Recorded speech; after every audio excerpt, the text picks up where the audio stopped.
EVMs के बारे में मैं बहुत बार बता चुका हूं, लेकिन ठीक है, आपने फिर क्वेश्चन पूछा है तो, और देश में एक ऐसा अभियान भी चल रहा है जिसको बताना भी जरूरी है, इसलिए मैं थोड़ा विस्तार में बता ही देता हूं।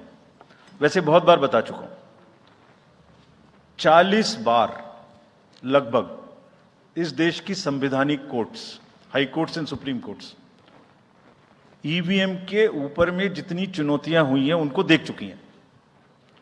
चुनौतियां किस प्रकार की हुई?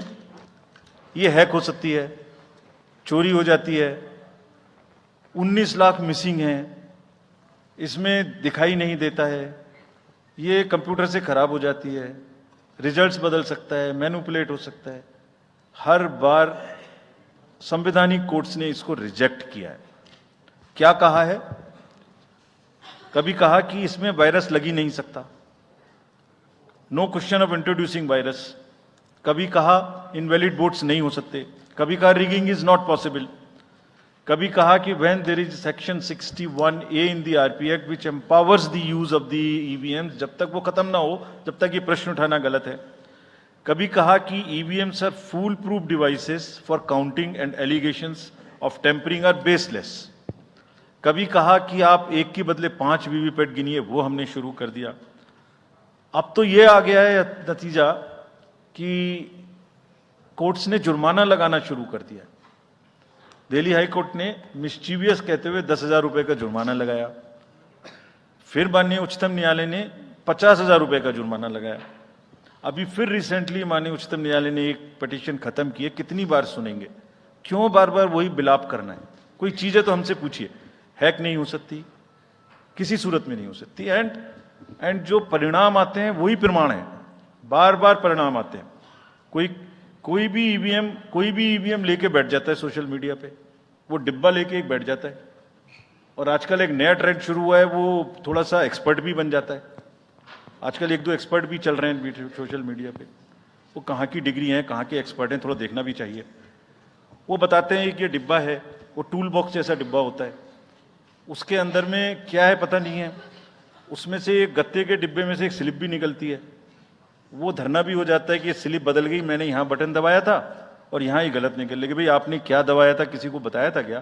क्या निकला, किसी को बताया था क्या? अरे संविधान कोर्ट्स कह रही हैं। अच्छा, जितनी बार हमसे आप पूछेंगे उतनी बार हम उसका एक क्वेश्चन लेके आपको FAQs में डाल देंगे। 100+ क्वेश्चन है। और भाई, political parties have come into existence because of the EVMs. There are many smaller political parties which in the age of the ballot papers might have not come into the existence. It was the fairness and the political parties know in the heart of their hearts.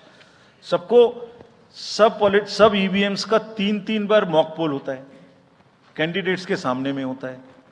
फिर भी अगर कुछ आप किताब लाए हैं, किसी के पास है क्या? एक हमने किताब भी बनाई है, एक जितने लीगल केसेस, 40 केस, देखिए, these are 40 cases on EVM. इसमें FAQ भी है, आप सब लीजिए इस किताब को हमसे। इसमें FAQ भी है और इसमें फ्लो चार्ट्स भी हैं। देखिए, हमारी वेबसाइट पे है ये। थोड़ा पढ़ने का तो कष्ट करिए, खासतौर से जो एक्सपर्ट महोदय हैं, वो बहुत सारे एक्सपर्ट्स हैं यहाँ, मतलब कंट्री में कोई भी बन जाता है, किसी पे कोई रोक नहीं है। हमने इसमें चार्ट भी लगाया है कि कितनी बार सत्ता में रहने वाली पार्टियां ईवीएम ने बदल दी। तो मुझे भी ईवीएम पे फिर मैं रात सोच रहा था ये प्रश्न तो आएगा जरूर, तो फिर रात को मैंने कुछ लिखा अपने हाथ से, वो फिर आपको सुनाता हूं। अधूरी हसरतों का इल्जाम, अधूरी हसरतों का इल्जाम हर बार हम पर लगाना ठीक नहीं। ये ईवीएम कह रही है, मैं नहीं कह रहा हूं। अधूरी हसरतों का इल्जाम हर बार हम पे लगाना ठीक नहीं।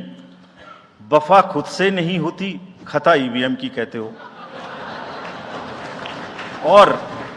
और बाद में गोया जब परिणाम आता है तो उस पर कायम भी नहीं रहते, आप ही के पक्ष में रिजल्ट आ जाता है। ये क्या बात है भाई? कितने दिन? EVMs are 100% safe, 100% sure. We know now, in last 2 years, again, we have done large number of improvements. एक एक ईवीएम की नंबर जो भी किस बूथ पे जाएगी वो कैंडिडेट को दिया जाएगा, इसलिए इसमें कोई प्रॉब्लम नहीं है. नाउ